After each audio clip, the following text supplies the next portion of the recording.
Dagda Bogus Faltia. Hi, hello, and welcome. It's John O'Sullivan from the Irish Pagan School, and we are here with our next section or segment in weekly connection content. So today we'll be diving into deity relationships, as in interrelationships between deities and how they can make things a little bit more complex for ourselves. But before we do that, I'd just like to remind everyone that there is a free resource available for being able to diagnose what are good and bad resources, really. It's one of the more common questions we get here at the Irish Pagan School.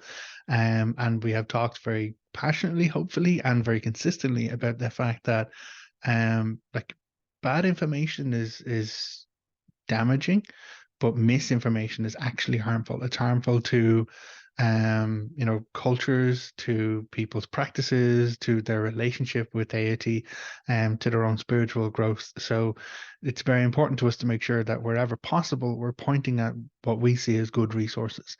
And so that is the available there in the description. Go down and grab a link on it there. It is something that can really help move someone's process of growth in Irish paganism along in a structured way.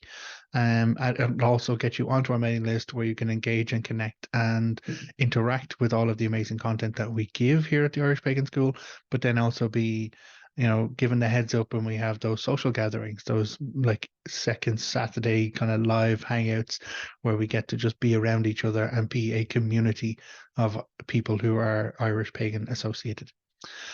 So to dive back into our topic there today, was a comment that came up on one of the other videos I have done recently in our train and one of the other kind of recordings I have done, which was thoughts on violence and the Dagda. So a person kind of reached out to us on the comments, and they mentioned that they've been dealing with Lugh recently. They've had an interaction with the Irish god Lugh being more present in their life. And they ran into a bit of a concern because there is, according to the story, there's an issue between the Dagda and Lugh, in that it's Lugh who killed the Dagda's son Kermit, which then set off the story, the narrative for the Dagda to go and take up the power over life and death, where he takes up the club and takes that responsibility onto himself as well to bring back the son who was slain by Lugh. Um, so also then in this kind of cycle of animosity, it's later on in the tales that we find that Kermit's three sons are the ones who actually kill Lugh for the death of their father Kermit, even though Kermit was brought back to life. So they pursued Lugh and they attacked him, and Lugh fled from them into a lake where he drowned. Lugh's body is then recovered from the lake, and he's said to be buried on the hill of Uisneach, which is in the center of Ireland. It's kind of the belly button of Ireland if you kind of look at the map of the island. And it is a significant, like, spiritual site, heritage site, ritual site. According to the mythology that we have, the Dagda actually, when the Dagda took over the rule of Ireland from Lugh, Lugh ruled for 40 years. The Dagda took over next and ruled for 80 years. And the Dagda didn't rule from Tara. The Dagda ruled from Uisneach. He actually ruled from that place in according to the mythology. So I'm looking forward to getting my own experiences when I get to visit there, hopefully soon. So this person kind of communicated their concern to us, given the challenges that we see in the stories around the Dagda, but then also we see Lugh with his temper, and how he is quick to anger, and he himself is quick to violence in the story where he kills Kermit over an indiscretion, and then also where in there's another kind of version of the tales where Lugh is less a Tuatha De Danann deity, but more of an other world entity. And in that version of the tales, Lugh's father, Cian, is slain by the three sons of Turin, and those three sons are then put upon by Lugh to complete some tasks for him in order to kind of to pay off the blood debt for them killing his father. But all of these tasks are in essence traps. Lugh is setting them up to fail and setting them up to be slain. So he kind of asks them for these, oh, I just need you to go and get this thing for me. And it turns out the three brothers have to overcome horror, nightmare, monsters, and battles in order to kind of get the thing, which Lugh was like, oh, yeah, it's simple. Just go over there and get that thing I'm looking for. One of the more famous ones is, I want you to go to a hill and give three shouts on the hill. And he's just like, yeah, yeah, just go up that hill there and shout three times. So when Lugh asks for that of the sons of Turin, they're like, that's okay, right? But when the three sons arrive at the hill is under the protection of a group of warriors, and they are oath-bound to ensure silence on top of the hill. And so by Lugh putting the three sons of Turin into three shouts on that hill, he's literally sending them up to hit that hill to be murdered by the people who are defending its quiet. Um, so there is this temper that we see in Lugh in the stories. There is this kind of animosity and aggression that comes across in many of his circumstances.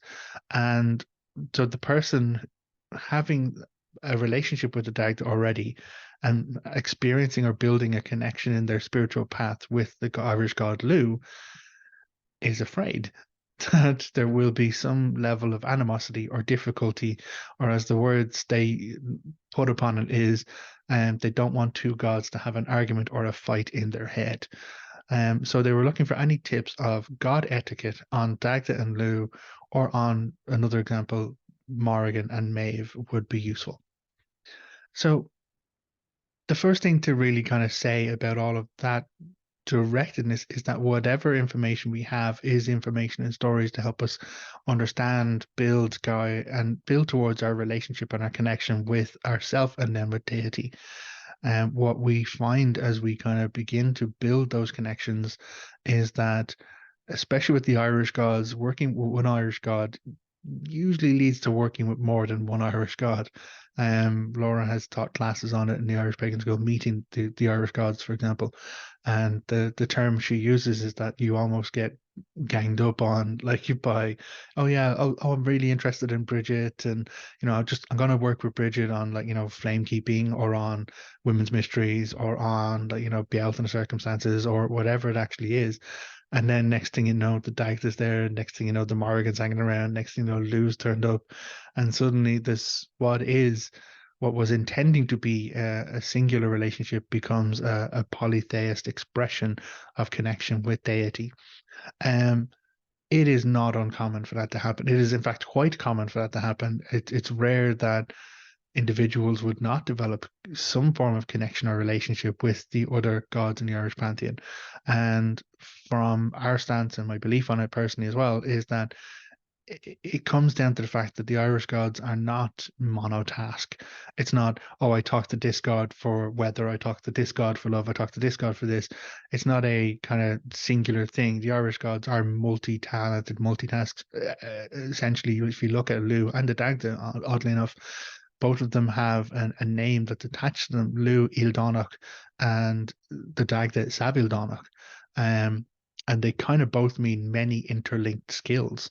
So Lugh earns his place in the hall of Nuada when Nuada was King of Ireland by being the one person present at Tara on that day who had many interlinked skills. And so it's entirely possible to be able to communicate with any number of Irish gods, or a particular Irish god, on any aspect of everything.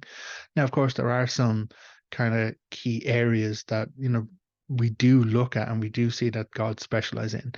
For example, the Morrigan. The Morrigan is a prophecy goddess. She is a poetry goddess, but Bridget is a poetry goddess as well. So when we look at these things, like the Morrigan in her aspects is a battle goddess, but Nuada could be said to be a battle goddess, a god as well, but he's also a god of judgment and a god of kingship.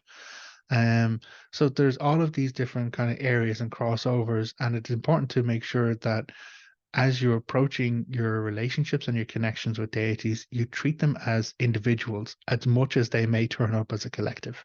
As much as we believe in polytheism, the existence and acknowledge the relationships with multiple deities, the individuals' deities themselves are still worthy of connection and respect, and, you know, building up an understanding with the uniqueness that is that individual, as much as their part within the collective. Um, so I personally wouldn't go to Dean Kecht if I had issues with children or issues with my relationships with children, because we know from the narrative and the stories, he's not a good dad. He straight up murders one of his children for outstripping him in the fields of medicine. If I was looking for support on that, I would go to the Dagda, who is said to be an all-ahar, which is a great or ample father. He's the big dad of all of it, and we see that in the stories time and again, where again Kermit gets in over his head, and dies. The Dagda goes and brings him back to life. Angus gets in over his head, making promises he can't keep. The Dagda comes and bails him out.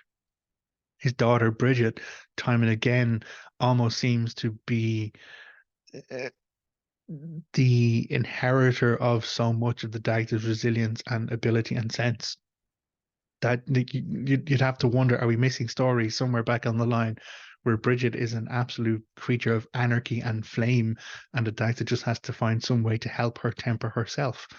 I think I wrote a story on that myself. Dagdabard.com is where I have my stories, the third string.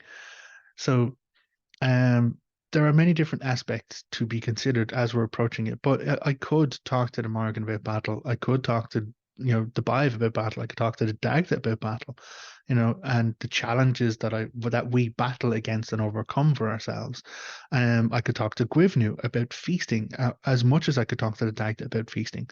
I could talk to Lugh about healing in the same way I could talk to Dean Kecht about healing, because that is someone I would go to Dean Kecht if healing was something that needed to be resolved, or his daughter Armage. Um, so it is about understanding how they interconnect with each other, how they themselves offer a variety of services to their collective, to their tribe, to Tuatha Dé Danann, to their people of Ireland, but then also respecting them as individuals, not taking them or seeing them as homogenous, interchangeable. Well, I just threw a prayer at Ireland and I'm sure someone's going to answer. Now, again, I have done that when I was at my wit's end in the past. I was like, whoever is hearing me, before I even knew the name of the Dagda, I was like, I actually just fucking need help here. And now that I think about it, it's probably how I invited the Dagda in to find me all of those years ago.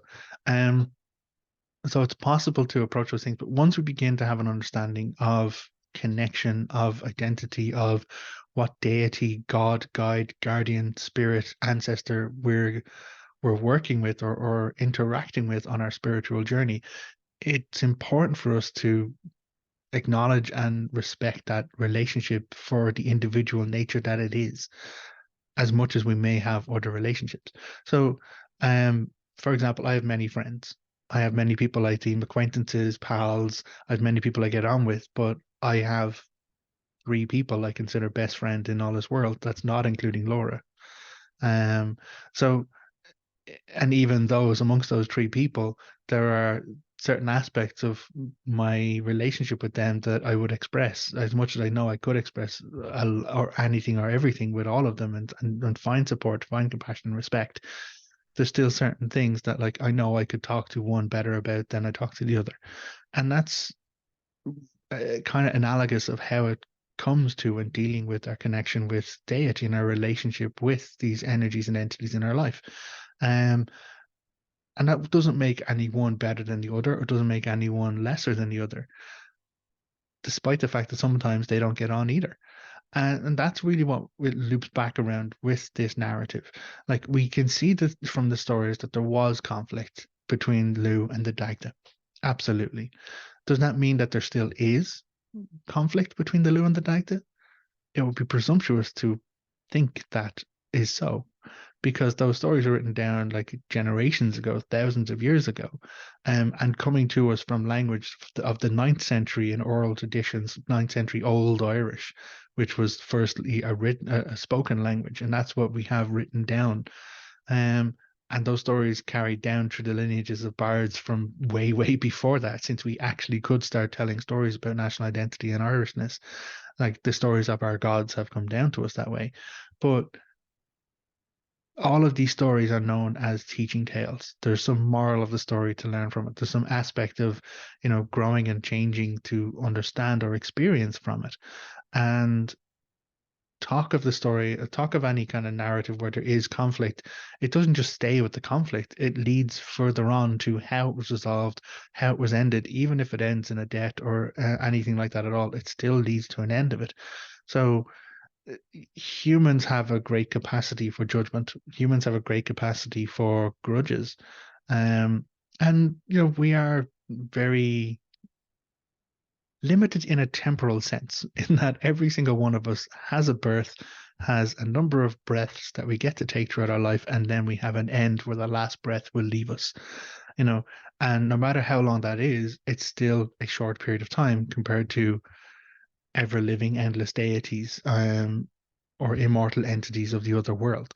So the idea that we have grudges or we have emotional issues or we have kind of animosity towards someone, it's understandably human, but gods aren't human in some ways. So I think when we approach these kind of things, oh, and also the Morrigan and the Maeve thing, there is a lot going around about how the Maeve and the Morrigan are enemies and how like they no, just no. At no point in any of the information on the lore does it specifically say that the Morrigan and the Maeve are enemies.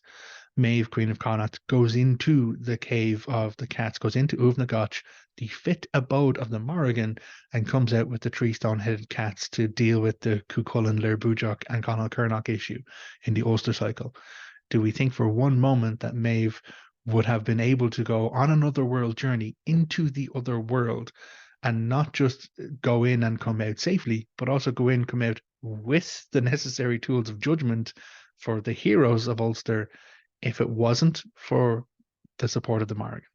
I have literally been to that Cave of the Cats. I have been down into it once in my entire life. I feel no compulsion to go down to it again, but I have had the honor of being present when many other people have made their first pilgrimage to it, and I have seen people turned away at the door, having come all the way they can, having come across like the oceans to be there in that moment to try and experience a connection or to move forward with that. And I've seen people try and climb down into that cave and just stop and have to come back out, knowing that that moment is not for them.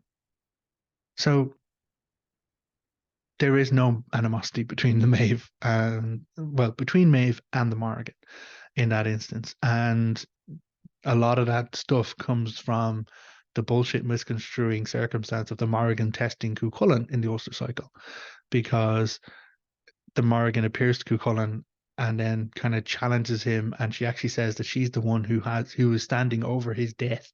She's the one who holds his doom. And when he kind of disrespects her, she says, "I'm going to come against you as an eel, as a heifer, as a she wolf," and he wounds her three times. But then later he undoes those three wounds by giving her three drinks of milk when she is a haggard, wounded crone. So there is a whole series of this, but because of the misconstrued perspective that the Morrigan in some way loved Cuchulainn, absolutely not. And Cuchulainn was against Maeve because Ulster and Connacht, then the Morrigan must be against Maeve. That's the leap. The leap is wrong.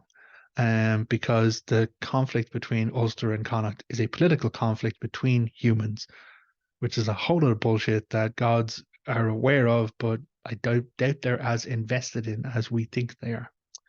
So, um, what it really comes down to kind of move it to the practical steps, which is what was asked for, the etiquette of approaching and connecting with deity is to treat them as individuals, to treat them as respected entities of themselves, and then also allow space for putting aside our own presumptions and our own bias based on what we have been informed of in the past or informed incorrectly of, be it the Maven and Morrigan circumstance, and allow for the relationship to dictate how the interaction goes.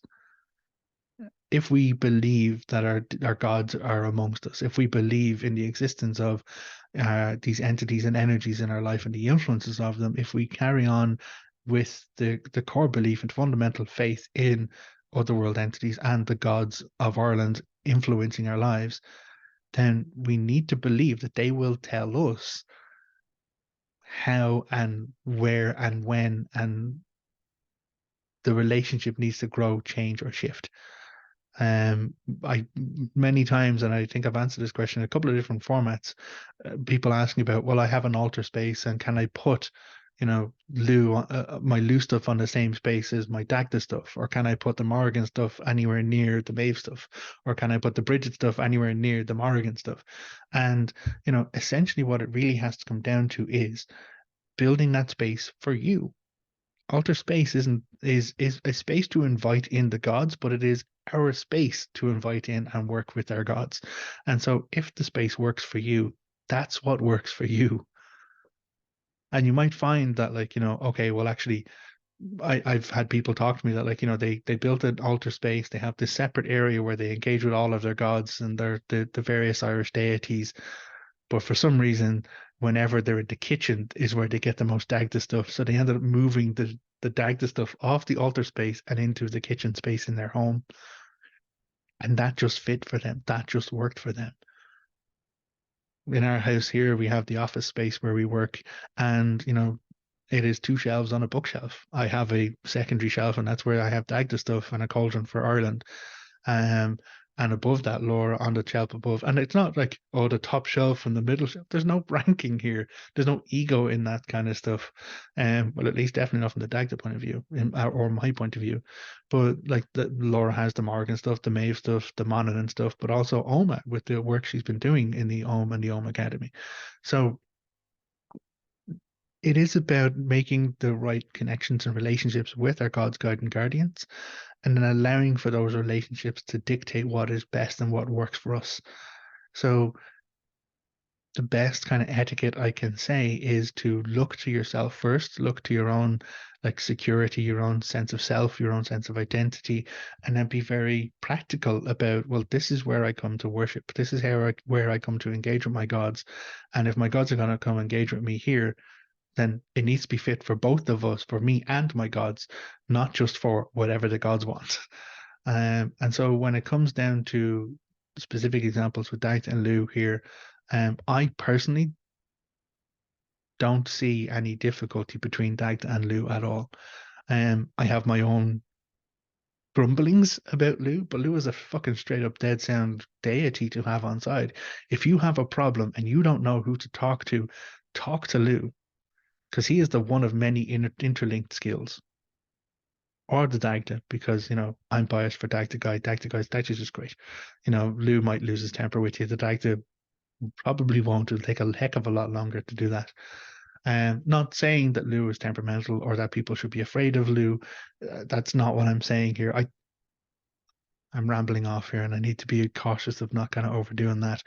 But essentially, it is about approaching them each uniquely, building your relationship of respect with each as a unique individual, and then once you have those connections built, allowing for those connections to dictate to you how it works best as a collective or as a whole.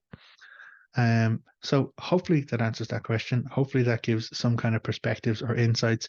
As ever, I think it's worth definitely understanding the stories, but don't take the stories as the only information or as the only way that things are, because the stories set the foundation or set fundamentals or set baselines that we can understand these energies and entities and gods and guardians through, but that they're not set in amber. They're not like, frozen statues in time. They're not archaic energies or entities from the past.